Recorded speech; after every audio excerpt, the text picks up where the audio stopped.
Hello dear students, मेरा नाम अनिल कुमार श्रीवास्तव है।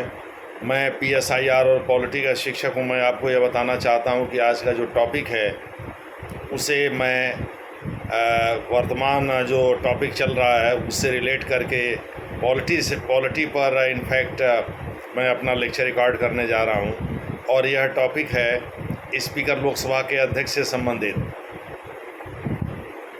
आप सभी को पता होगा कि किस प्रकार से सरकार और विरोधी दलों के बीच रस्साकसी रही है स्पीकर के पोस्ट को लेकर, स्पीकर यानी लोकसभा अध्यक्ष के पोस्ट को लेकर। रूलिंग पार्टी जो कि इस समय थिन मेजॉरिटी में, रिड्यूस्ड मेजॉरिटी में है, जो ये चाहती है कि भाई वो सत्ता में रहे, तो कोalition के साथ प्री पोल अलायंस है। 293 सदस्यों के साथ वह सत्ता में है, सत्तारूढ़ है। हालांकि मेजॉरिटी के लिए लोकसभा में 272 ही चाहिए।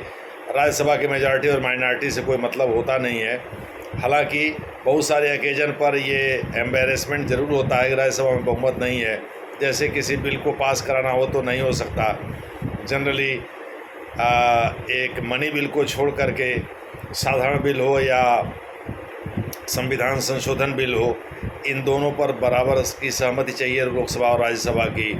इसी प्रकार से इम्पीचमेंट के मामले में भी दोनों सदनों की बराबर की सहमति चाहिए। तमाम ऐसे ओकेजन्स हैं, चाहे वो फिनेंशियल मामला हो, चाहे फिनेंशियल मामले में केवल एक धन विधेयक को छोड़ करके शेष सभी मामलों में राज्यसभा की सहमति उतनी ही ज़रूरी है जितनी कि लोकसभा की।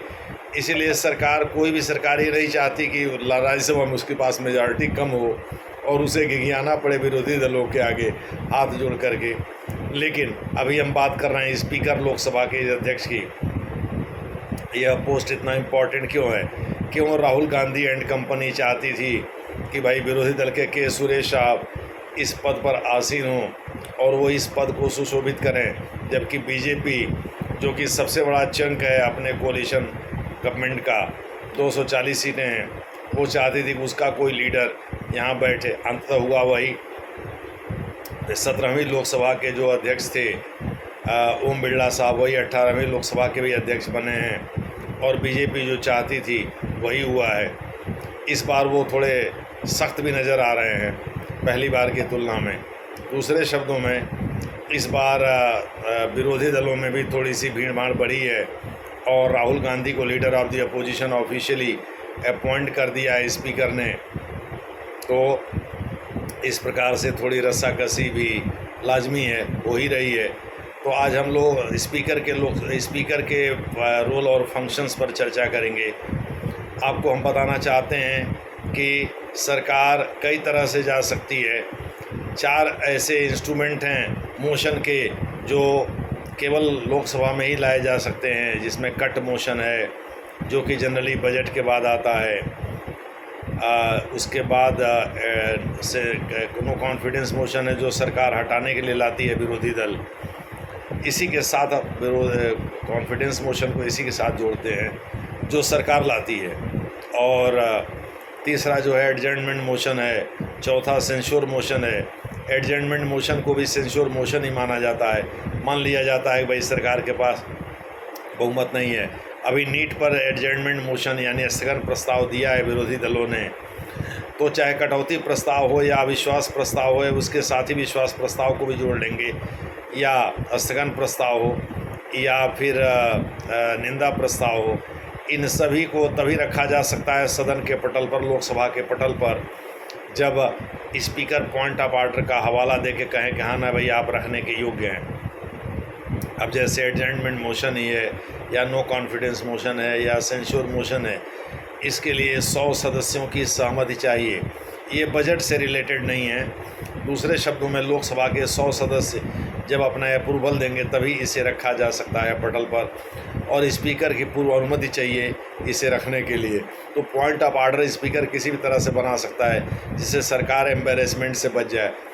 उदाहरण के लिए राज्यसभा में चीफ जस्टिस ऑफ इंडिया, पूर्व chief justice of India justice Deepak Mishra को हटाने संबंधी एक मोशन लेकर के आए थे कपिल सिब्बल, लेकिन उसमें वेंकैया नायडू थे चेयरपर्सन। उन्होंने यह कह करके खारिज कर दिया था कि ये पॉइंट ऑफ आर्डर नहीं। उसके बाद वो मामला ठंडे बस्ते में चला गया हमेशा के लिए, वो दबी गया। दीपक मिश्रा भी रिटायर हो गया और किसी ने उसके बाद उसकी चर्चा भी नहीं की। ठीक है। उसी तरह से स्पीकर भी होता है। साथ ही स्पीकर कई समितियां ऐसी होती हैं जो बिना कुछ कहे ही उसकी अध्यक्षता करता है। उसमें जनरल पर्पस कमेटी, सामान्य उद्देश्य समिति, बिजनेस एडवाइजरी कमेटी यानी कामकाज सलाहकारी समिति, और रूल्स कमेटी, नियम समिति, ये 3 ऐसी समितियां होती हैं जिसकी अध्यक्षता जनरली स्पीकर ही करता है, बिना कुछ कहे हुए ही। शेष कमेटियों के चेयरपर्सन और डिप्टी चेयरपर्सन को अपॉइंट वही करता है। मेरे नॉलेज में केवल एक ही ऐसी कमेटी है जो राज्यसभा के चेयरपर्सन और डिप्टी चेयरपर्सन के द्वारा गठित की जा सकती है, वो है सेलेक्ट यानी प्रवर समिति, और उसके चेयरमैन और डिप्टी चेयरमैन की नियुक्ति जो है वो राज्यसभा के चेयरपर्सन या डिप्टी चेयरपर्सन ही कर सकते हैं। वो उसमें लोकसभा की दखल नहीं होती, लेकिन वो एडहॉक कमेटी होती है, तदर्थ समिति होती है। वो कुछ समय के लिए होती है, वो साल भर चलने वाली समिति नहीं होती। इसलिए ज़्यादातर स्थायी समितियों के अध्यक्ष और उपाध्यक्ष की नियुक्ति लोकसभा अध्यक्ष ही करता है। इसके साथ ही कुछ ऐसी समितियां होती हैं जिसमें विरोधी दलों के नेता या विरोधी दलों के लीडर्स या विरोधी दल के लीडर्स की भूमिका बहुत महत्वपूर्ण होती है। जैसे उसमें लोक लेखा समिति है, पब्लिक अकाउंट्स कमेटी है, और अधीनस्थ विधायन पर गठित समिति है, कमेटी ऑन सबऑर्डिनेट लेजिस्लेशन है। इन 2 के अध्यक्ष प्रायः लोकसभा से आते हैं। ये कहीं लिखा हुआ नहीं है, लेकिन 1967 से एक परंपरा चल रही है, उस परंपरा के तहत इसको निभाया जाता है। तो मोटे तौर पर कहने का मतलब ये है कि जो अध्यक्ष होते हैं लोकसभा के, वो बहुत सारे ओकेजन पर सरकार की रक्षा करते हैं, सरकार को एम्बेरसमेंट से बचाते हैं, और वो डिस्क्वालिफिकेशन से रिलेटेड भी इशू तय करते हैं। हालांकि इस पर कुछ रेस्ट्रिक्शन जचिलहूबाद के बाद सुप्रीम कोर्ट ने लगा रखा था, लेकिन राजा रामपाल बाद 2007-8 में सुप्रीम कोर्ट ने ही स्पीकर को अधिकार दिया कि वो चाहे तो किसी भी, मैं स्पीकर क्या प्रिजाइडिंग अफसर दोनों सदन के, किसी भी सदन की सदस्यता, किसी भी सदस्य की सदस्यता सदन निर्धारित कर सकता है, उसको उसके अयोग्य घोषित कर सकता है, और उसे पीठासीन अधिकारी अयोग्य करार दे सकता है। इसे कोर्ट में चुनौती नहीं दी जाएगी। ठीक है, तो इसका मोटे तौर पर मतलब ये हुआ कि जनरली स्पीकर जो होता है अयोग्यता संबंधी मामले में भी जो डिसीजन दे देता है वो अंतिम और बाइंडिंग होता है, सभी सदस्यों को मानना होता है, उनके लिए बाध्यकारी होता है। तो इस प्रकार से लोकसभा अध्यक्ष का पद बहुत गरिमामय है। तो हमने संक्षेप में ये बताने की कोशिश किया कि लोकसभा का अध्यक्ष का पद इतना महत्वपूर्ण क्यों है। पहले लोकसभा का अध्यक्ष जी.वी. मावलंकर थे, उन्होंने कुछ व्यवस्था दी थी। जैसे 1954 में उन्होंने कॉलिंग अटेंशन मोशन, ध्यानाकर्षण प्रस्ताव की व्यवस्था की। चूँकि एडजर्नमेंट मोशन राज्यसभा में लाया नहीं जा सकता, तो उसके समानार्थी एक विकल्प उन्होंने दिया था। ये भारतीय क्रिएशन है, इसका जिक्र जो है ब्रिटेन के संसद में नहीं मिलता है। ये भारत के अपने आप का अपना सृजन है, अपने दिमाग की उपज है। ठीक है, हालांकि इससे सरकार गिरती हो, इसे राज्यसभा में वैसे भी कोई चीज़ पास भी हो जाए तो राज्यसभा से सरकार के गिरने ना गिरने का कोई सवाल ही खड़ा नहीं होता।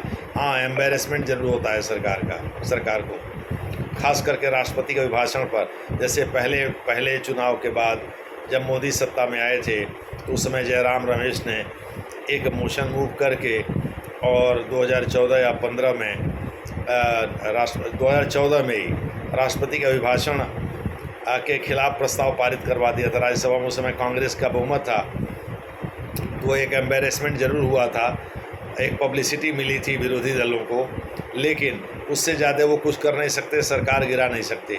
लेकिन रही बात बिलों की, प्रस्ताव की, संकल्प की, इन सब मामलों में राज्यसभा को लोकसभा के बराबर ही शक्तियाँ होती हैं।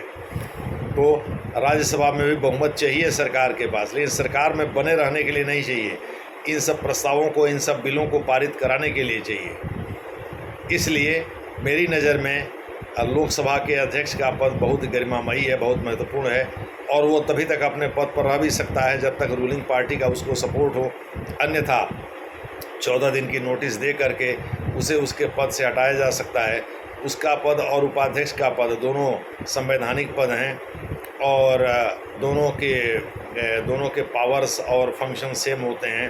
हालांकि विरोधी दलों ने ओम बिरला का समर्थन इसलिए कर दिया, बावजूद इसके कि पहले उन लोगों ने कहा था कि वो अपना कैंडिडेट फील्ड करेंगे, लेकिन बाद में ध्वनि मत से चुन लिए गए ओम बिरला स्पीकर। चूँकि बाद में उनको रियलाइज़ हुआ कि भाई एक तो इनके पास बहुमत है और दूसरी बात ये है कि हो सकता है कि स्पीकर के रूप में ओम बिरला को चुन लेने के बाद डिप्टी स्पीकर का पद हमको मिल जाए, परंपरा के अनुसार जो तय है।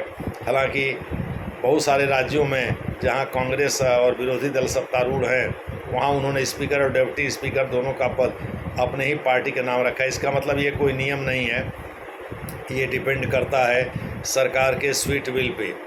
मुझे ऐसा लगता है कि भारतीय जनता पार्टी, नरेंद्र मोदी के नेतृत्व वाली भारतीय जनता पार्टी अपने कोalition पार्टनर में से ही किसी को डिप्टी स्पीकर का पद देगी और स्पीकर डिप्टी स्पीकर इस प्रकार से कोalition के पास ही रहेगा, जो सत्तारूढ़ कोalition है, बजाय इसके विरोधी दलों के पास जाने की। इन्हीं शब्दों के साथ मैं अपना यह लेक्चर रिकॉर्ड करना बंद करता हूँ। धन्यवाद।